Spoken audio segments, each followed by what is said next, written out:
예, 반갑습니다. 우리는 이제 다시 기독론 세 번째 강의 시작하도록 하겠습니다. 이제 우리는 기독론을 네 번 하려고 계획하고 있습니다. 보통 이걸 한 학기를 해야 되는데 네 번을 한다는 것이 상당히 무리가 있지만 우리 커리큘럼이 이제 그렇게 되어 있기 때문에 그렇게 진행한다는 걸 참고로 하시고 이 교재를 많이 숙달해 주시길 바랍니다.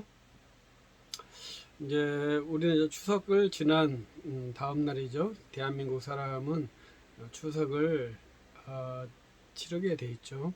그래서 추석은 음력 8월 15일 달을 기준으로 하는 그러한 절기입니다. 그래서 우리 대한민국의 절기는 달을 기준으로 하죠. 그래서 설날도 달이고 정월 대보름 모든 것을 이제 음력으로 하기 때문에 우리 기준시가 달력입니다. 그래서 우리는 지금 양력을 쓰고 있지만 달력이 아직까지는 우리 삶의 중심을 이루고 있죠. 그래서 아직까지 달력이 음력이 없어지지 않는 것은 이제 바다에는 음력으로 살아야 되기 때문에 그렇기도 할 것입니다. 그래서 이제 우리 사회가 양력으로 된 사회지만 음력으로 진행되는 기저에 우리 삶의 두 가지 시간 체계가 있다. 이런 것도 한번 참고적으로 아시길 바라고요. 옛날 우리 어렸을 때 추석은 뭐 추수감사한다 이렇게 생각을 했는데 저희 어렸을 때 농토에서 추석은 추수하기 전에 제사를 지내요. 그래서 그것도 참 특이한 형태죠. 그래서 달을 기준으로 하니까 그리 하나보다 이렇게 생각을 하기도 합니다. 그래서 이 추석은 이제 모든 곡식이 나오기 시작점. 그래서 햇밤, 대추, 쌀도 햇살 먹을 수 있는 그러한 시절이죠. 그래서 우리가 이제 안심할 수 있는 그러한 절기로 이해할 수도 있죠. 그래서 이 추석부터 춘궁기까지는 그래도 배가 고프지 않는 그러한 아주 좋은 시대였다고도 볼 수 있겠죠. 그래서 우리는 추석을 그냥 민속으로 지내고 있습니다만은 우리 나라는 이 명절을 중심으로 회집을 하는 그러한 민족이었죠. 그것이 지금 도시화가 되었고 문명화된 지금도 유지되고 있습니다. 그건 중국도 마찬가지죠. 그래서 이러한 큰 명절은 어느 나라에나 일시는 다르지만 다 있습니다. 그래서 우리는 추석을 잘 지내고 이번 추석은 또 앞에 휴일이 있어가지고 대단한 휴일이죠. 토, 주일, 월, 화, 수 5일의 휴일이 겹친 그런 아주 파격적인 것이고 이제 또 한번 휴가를 두 번 써버리면 10일 동안도 쉴 수 있는 그런 아주 놀라운 휴가 기간이었습니다. 그래도 우리는 공부를 해야죠. 기독론 126쪽 예수 그리스도의 주장과 수행입니다. 그래서 이 주제는 우리가 자유주의에서 한 거에 대해서 반작용에 의한 그런 사물이라고 볼 수 있습니다. 왜냐하면 자유주의에서 예수님은 자기 주장을 하지 않았다. 예수님은 자기가 하나님의 아들이라고 말하지 않았다. 자기는 자기가 메시아라고 말하지 않았다. 이러한 메시아 은닉사상이 있기 때문에 그렇고요. 이 메시아 은닉사상이 좀 더 발달하면 간접 기독론이라고 하는 그러한 구조 체계가 발생하게 됩니다. 그래서 메시아 은닉사상을 이제 거부하는 형태의 내용이 우리 교재에는 있습니다. 그래서 예수 그리스도께서 자기를 주장하셨느냐, 자기를 주장하지 않으셨느냐, 이러한 탐구를 자유주의 신학자들이 했죠. 그래서 예수의 자의식 속에 자신이 하나님이란 자의식이 있었느냐, 메시아란 자의식이 있었느냐, 이러한 자의식에 대한 탐구를 수행했었죠. 그래서 현재로서 합의된 자의식은 선지자였을 것이다. 선지자라고 자기를 인식했을 것이다. 이렇게 톰 라이트 같은 신학자는 말하죠. 여러분 예수님이 자기를 어떻게 생각했다고 생각해 보셨나요? 이런 것이 예수님의 자기 주장, 자기 수행이라는 것입니다. 근데 본래 우리는 예수님을 믿는다 이렇게 말하기 때문에 예수님의 의식이 어떠했을까 이러한 것에 대해서는 우리는 탐구하지 않았습니다. 이제 자유주의 학자들이 그런 걸 탐구하면서 이제 변호적인 산물로 다시 성경을 반출하면서 나온 그러한 산물이죠. 그래서 우리는 참고 또 반복하면 우리는 예수님의 자의식을 탐구하지 않습니다. 우리가 예수님의 자의식이 아니라 성경에 나와 있는 대로 예수님을 믿는 것이 우리의 훈련이에요. 그러나 이제 자유주의 학자들은 성경에 나와 있는 것은 이제 각색되었다고 평가하기 때문에 그것을 빼서 순수한 예수의 모습, 리얼 지저스를 찾아보자. 이것이 예수 탐구의 모습이거든요. 성경이 각색되었기 때문에, 제자들이 각색했기 때문에, 그래서 좀 더 심하게 말하면 제자들이 신격화했기 때문에 그 신격화를 뺀 진짜 예수 리얼 지저스를 찾아보자. 이렇게 하면서 예수의 자의식을 탐구했죠. 과연 예수를 자기를 무엇이라고 생각했을까? 이렇게 탐구를 해본 거죠. 여러분은 자기를 무엇이라고 규정하고 있습니까? 그러니까 사람이 자기를 무엇이라고 규정하는 것이 상당히 중요한 과제거든요. 보통 사람은 자기를 누구라고 규정하지 못해요. 데카르트는 자기를 의심하는 존재라고 규정을 했죠. 의심하지만 답을 얻지 못한 존재죠. 그래서 그 답이 칸트에게서 나와서 칸트 이후로 세계의 인식론 체계가 대변혁을 이룬 것이죠. 그래도 그럼 칸트는 자기를 무엇이라고 인식했을까요? 참 쉽지 않는 것이죠. 내가 누구인지 인식하지 못하는데 어떻게 타인을 인식할 수 있을까요? 그런데도 자유주의 사람들은 예수님의 의식을 탐구했고 자기들 나름대로 규정을 했죠. 그것도 성경을 떠나서 자기의 입맛에 맞는 성경을 따라서 예수의 자의식을 결정했죠. 그것이 가장 좋은 자의식은 지금까지 선지자였을 것이다. 자기를 하나님의 선지자라고 판단했을 것이다. 이렇게까지 추측을 하고 있죠. 그런데 그 마태복음 16장에서 보면 예수님이 제자들에게 물어보잖아요. 사람들이 나를 무엇이라고 말하느냐 했을 때 거기에 특이하게 그 당시 사람들이 예수님을 선지자라고 말했어요.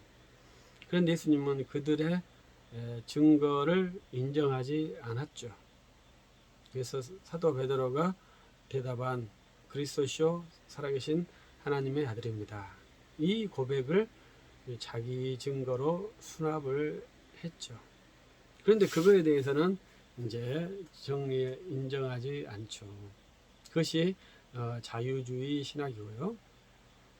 이제 우리가 1960년대 종교다원주의가 수용되거든요. 그래서 그것은 이제 저는 칼 바르트에서 시작했다고 생각하고 천주교가 2차 바티칸 회의에서 결정한 체계가 종교다원주의인데 이 종교다원주의에서는 이제 거꾸로 만들었어요. 그래서 원래 예수는 그리스도시다 이렇게 답을 낸 거라고 했지 않습니까? 그런데 이 종교다원주의는 그리스도에서 예수도 있다 이런 식으로 바꾼 거예요. 순서를 바꾼 거예요. 그래서 전에는 예수는 그리스도다 이렇게 대칭을 시켜놨는데 종교다원주의에서는 그리스도 안에 여러 가지의 종교 창시자들이 있다.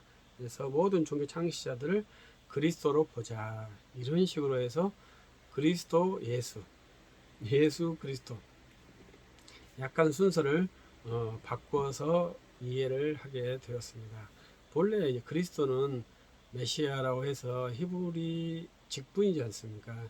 히브리 사상인데 이제 보편 종교 사상으로 전환한 것이 1960년대에 일어났죠. 그러면서 예수를 이제 선지자로 어떻게 보면 격상을 시켜준 것이죠.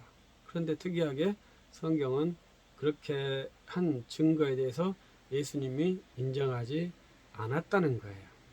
그래서 여러분들이 톰 라이트 책을 읽어보면 예수는 하나님 나라를 선포하는 선지자다, 이러한 내용이 많이 볼 수 있을 것입니다. 그러면 특이하다 생각해야 되는데 그러지 못하고 열심히 톰 라이트의 저술들이 읽혀지고 있죠. 그것도 저도 참 이해하기는 어렵습니다만은 성경대로 신학한다 했을 때 성경에서 자기를 선지자라고 말하는 그러한 그 당시의 사람들을 예수님께서 인정하지 않으셨죠. 그런데 21세기에 세계의 사람들이 예수를 선지자라고 추앙하면서 예수를 따른대요. 그것은 1세기 예수님께서 좋아하셨을까요? 지금 천상에 계신 주 예수께서 좋아하실까요? 저는 좋아하지 않는다고 생각합니다. 예수님은 사도 베드로가 고백한 그리스도시요 살아계신 하나님의 아들입니다. 이 고백이 예수님께서 자기를 원하는 그러한 고백이라고 볼 수 있습니다.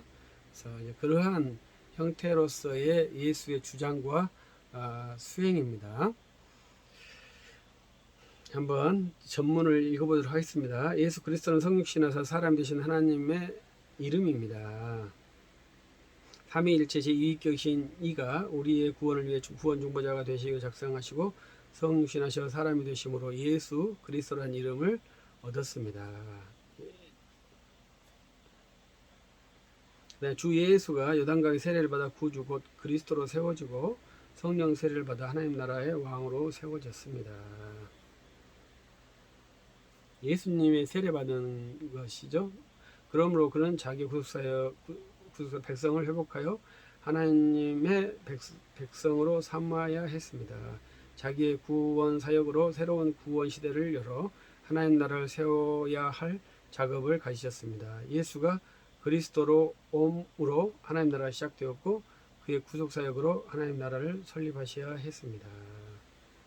이제 우리 교재에는 하나님 나라라고 많이 써져 있습니다만은 16세기까지 이 나라는 그리스도의 나라라는 말을 많이 썼습니다. 그래서 이제 자유주의 시대가 되면서 하나님 나라라는 말을 많이 쓰게 되었는데요. 이제 저는 16세기 이전의 형태를 따라서 그리스도의 나라를 많이 선호합니다. 그래서 우리 교리 문서에서도 그의 나라는 영원하다 했을 때 그의 나라는 그리스도의 나라입니다. 그래서 우리가 그리스도의 나라에 대해서 조금 더 심각하게 고민을 해 보아야 한다고 생각을 합니다. 그래서 하나님 나라가 약간 광범위하게 사용되어 있지만 정확하게 일치되는 개념이 없어요. 하나님 나라라 했을 때는 사용자마다 개념이 같지 않아요. 그래서 그런 것을 잘 기억해 주길 바랍니다. 그래서 우리가 심하게 거부하는 것은 하나님 나라를 정치로 보는 사람이 있어요. 그래서 이 땅에 실현되는 정의의 나라를 하나님의 나라로 보는 사람들이 있는데 그건 바람직하지 않다고 생각합니다. 성경에 하나님 나라가 있는데 그것은 우리 안에 실현되는 의와 평강과 희락의 세계를 하나님의 나라라고 하죠. 그래서 그 하나님 나라가 실현되는 곳이 어디냐 했을 때 이제 신자의 안에 실현되는 성격의 나라이지 이 보이는 가시적인 나라로서 하나님 나라가 아니다. 이것을 한번 기억해 줬으면 좋겠어요. 그리고 이제 마태복음에서는 천국이라고 했으니까 하나님 나라는 두 가지 개념이 있거든요. 현세에 있는 하나님 나라는 신자의 내부에 있는 내면에 있는 의와 평강과 희락의 상태 이런 것이 하나님 나라라고 보고 두 번째는 사후에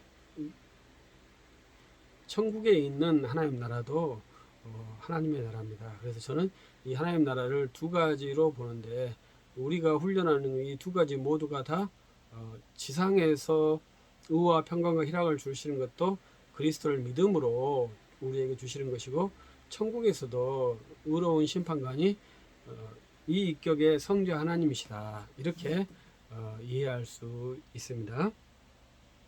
따라서 그는 메시아로서 정권의식을 가지고 정권의식이 있었다고 말하는 것이죠. 백성들에게 하나님 나라를 선포하셨다, 이렇게 우리 교재에 제시되어 있습니다. 이런 것들을 계속 읽으면서 훈련을 하는 것입니다.